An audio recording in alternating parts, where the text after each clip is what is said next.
All right, coming up on this episode of Watch Culture, the movie from 2017, Hostels.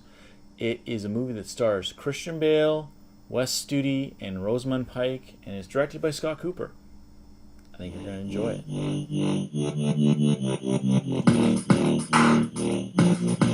All right, we're back for another episode of Watch Culture. I'm Tim, and today we're talking about the 2017 Western, Hostels, starring Christian Bale, Wes Studi, Rosamund Pike, and a host of other supporting cast, including Jonathan Majors, Stephen Lang, Jesse Plemons, and Ben Foster. Directed by Scott Cooper, who also directed the country musical, country movie about country music anyway, Crazy Heart. And he also directed Black Mass, which stars Johnny Depp. So this gives you a little bit of background about him. This is a movie that actually upends the history of the victors, as they call it, for Western movies. It's a revisionist tale. It's set post-Civil War era when there's still soldiers in the South and in the North, but where the frontiers kind of starting to take shape, and we're starting to see more battling between the Comanche and the Apache and all the other First Nations peoples. The movie is aptly titled Hostiles because the hostiles are not just the Comanche who scalp the family of Rosalie, who was played by Rosamund Pike, and murder them, her husband and her children. But it's not just about them being hostiles to that family, but also to Christian Bale and his troops and how they attack Apache and other First Nations people. And additionally, the fur traders are also hostiles, and everyone seems to be against one group or another in the end. You also see a fantastic turnaround by Wes Studi as the Chief Yellowhawk, a man who has been imprisoned for a great many years by the men at the base, the soldiers who are there. One of whom is Christian Bale, and Wes Studi's character, Chief Yellowhawk, and Joseph Blocker, who is the one played by Christian Bale. Those two men are actually nemesis.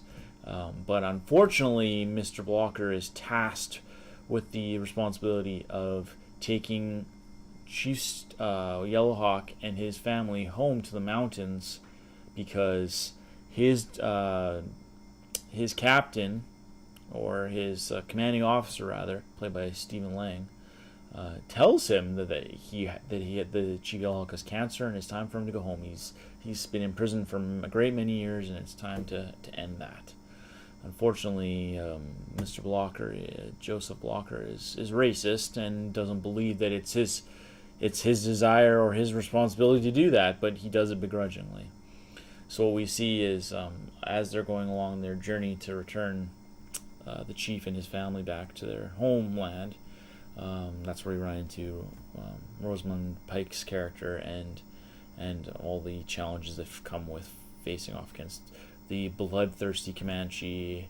And really, my takeaway from this film, watching it, is that it's not just a cowboys and Indians movie. In fact, it's challenging that ideology that there's good and bad, and that one side was right and the other side was wrong, and that anybody is completely without fault or without blame. Both sides murdered the other, and both sets of peoples lost lives and lost lands and lost colonization aside, it's a very good character story. With the exception of Chief Yellowhawk, I don't think they spent enough time building up his character, but what they did offer us was a foil to Joseph Blocker, and as a consequence he grows as a character. So that's a really powerful thing about the film. I wish that it was not as long, but I really think that it gives you a repurposed view of frontier life and a little bit more accurate one. Like I said, the settlers and the soldiers and all those guys were not completely spot free. In fact, they were just as guilty, if not more so, of taking from people and taking lives Another thing that I thought was really interesting about the film was that, and this is a bit of a spoiler, but the end of the film actually has Christian Bale's character leaving with the character played by Rosamund Pike and the grandson of Wes Studi, Studi's Chief Yellowhawk. Originally, Bale said that he felt that that wasn't an appropriate ending, and it was a little bit too saccharine and too sweet and a little bit too, on the nose. But he eventually changed his mind and said that it's a very hopeful message, which I think that is ultimately what you take away from this movie. It's a very dark film in the sense that it doesn't leave anything out. It depicts a lot of the tragedies associated with colonization and with wars and with hatred. But on the bright side, as these people get to know each other, their hatred is stripped away and they start to become a little bit more understanding of the other. The visuals in the movie are amazing. Max Richter directs the score of the film, and it features a bunch of different string instruments, and you really get the mournful loneliness and the ruggedness of the frontier at that time from the musical score. It was mostly shot outdoors, so again, I think that's a big contributing factor to the beauty of the cinematography. And on top of that, it was shot in chronological order, so everything was shot as it's depicted on screen, which and that might seem like a minor thing, but it allows the story to progress very naturally.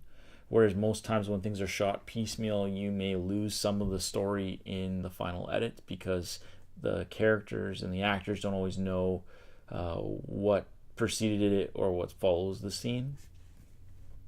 Ben Foster plays a great turn as a soldier who's kind of gone rogue, and it's the second time that him and Christian Bale have been in a film together.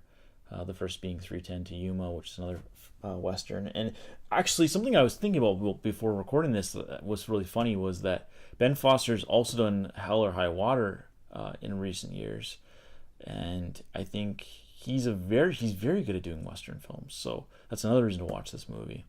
So that said, I absolutely recommend you watch Hostiles. Please like and share the video if you liked the review/recommendation. And even better, subscribe to the channel. Hit the bell for notifications because we've always got album reviews, movie reviews, and board game reviews coming out.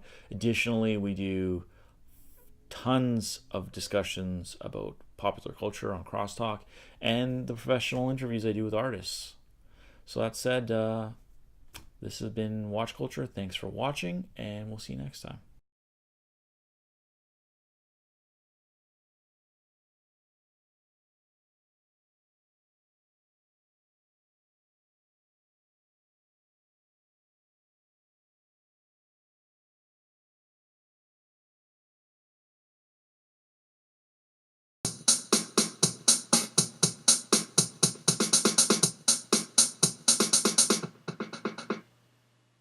Okay, one other thing I forgot to mention.